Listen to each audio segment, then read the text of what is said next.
দিন শেষে আওয়ামী লীগের সভানেত্রী বা সাবেক প্রধানমন্ত্রী শেখ হাসিনার এত বড় একটা ভুল হবে তিনি হয়তো এখনো বুঝতে পারেননি, বাট গতকালকের পরে বিষয়টা একদম পরিষ্কার হয়ে গেছে।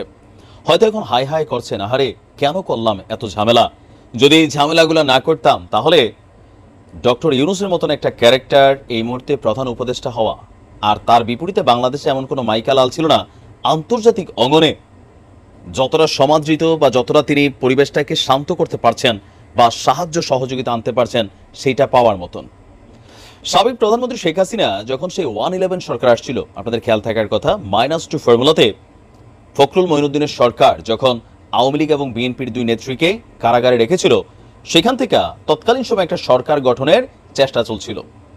আর নাগরিক শক্তি সম্ভবত একটা দল তৈরির জন্য ডক্টর মোহাম্মদ ইউনূসকে তখন আহ্বান জানানো হয়েছিল, তিনি সেটা বানাইছিলেন না, পরবর্তী সময় বিভিন্ন কারণে সেটা ব্যান হয়ে গেছে বা তিনি বন্ধ করে দিয়েছিলেন। ইভেন রাষ্ট্রপ্রধান হওয়ার জন্য তাকে অফারও করা হয়েছিল, রাজনীতিতে আসারও একটা ইঙ্গিত ছিল, মোটামুটি ভারতীয় গিয়েছিলেন, নানান আয়োজন ছিল। সেই থেকে শেখ হাসিনার মনে একটা ভয় ছিল যে ভবিষ্যতে ডক্টর মোহাম্মদ ইউনূস কোনো এক সময় প্রধানমন্ত্রী পদ চায় বসবেন।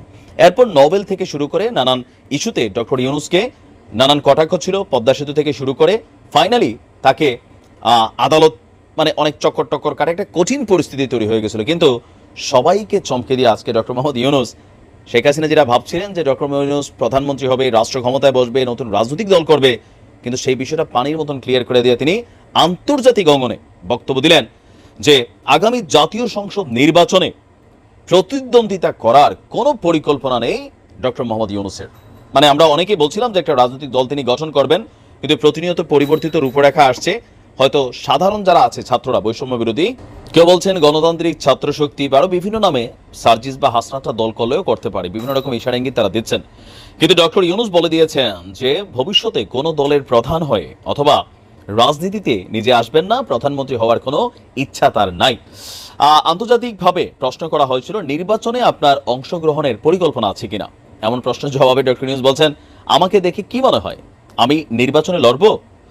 যুক্তরাষ্ট্রের নিউ ইয়র্কের মার্কিন সংবাদ মাধ্যম নিউ ইয়র্ক টাইমস আয়োজিত ক্লাইমেট ফরওয়ার্ড শীর্ষক এক অনুষ্ঠানে সাংবাদিক তাকে প্রশ্ন করেছিল। তো সেই প্রশ্নের রিপ্লাইয়ে তিনি বলছেন যে বাংলাদেশে কবে নির্বাচন হবে এর কোনো সময়সীমা আমার কাছে নেই, যে কয়েকটি কমিশন গঠন করা হয়েছে তারা সামনের মাসগুলোতে সংস্কার সুপারিশ দেবে, তারপর নির্বাচনের জন্য একটা তারিখ ঘোষণা করা হবে। তখন পাল্টা প্রশ্ন ছিল যে আপনি কি নির্বাচনে যাবেন বা কোনো রাজনৈতিক দল অথবা সামহাও? তো তিনি সোজাসুজি বলছিলেন যে আমাকে দেখে কি মনে হয়। বেসিক্যালি ডক্টর মোহাম্মদ ইউনূসের অনেক বয়স হয়েছে, মান সম্মান হয়েছে, আন্তর্জাতিকভাবে তার যে প্রাপ্তি বা অর্জনের জায়গা, তো সেটা একজন প্রধানমন্ত্রী থেকে কম না। আমাদের দেশের প্রধানমন্ত্রীরা হয় কি দেশের মানুষের কাছেও না, শুধু নিজের দলের মানুষের কাছেই ধরেন মানে একদম এই সেই বক্করচক্কর হয়ে যায় আর কি। কিন্তু আন্তর্জাতিক অঙ্গনে যে একটা সমাদৃত ক্যারেক্টার ফেস, এগুলো কিন্তু খুব সহজে হইতে পারে না। পৃথিবীর কম দেশই আছে, সব দেশে একই কাহিনী। যেমন মোদি ভারতে কি একদম সব দলের কাছে মোদি জনপ্রিয় নও, আবার দেখেন ইমরান খানের মতন একটা ক্যারেক্টার তার দেশের মধ্যে তার সরকার ফালাই দিচ্ছে। তো এগুলো হচ্ছে একটা আলাদা ইস্যু। তার মানে ডক্টর মোহাম্মদ ইউনূসকে নিয়ে দীর্ঘদিন যাবৎ বাংলাদেশ আওয়ামী লীগের যে ভয় ছিল, সেই ভয়টা কিন্তু ডক্টর ইউনূস এক মুহূর্তে কাটাই দিল।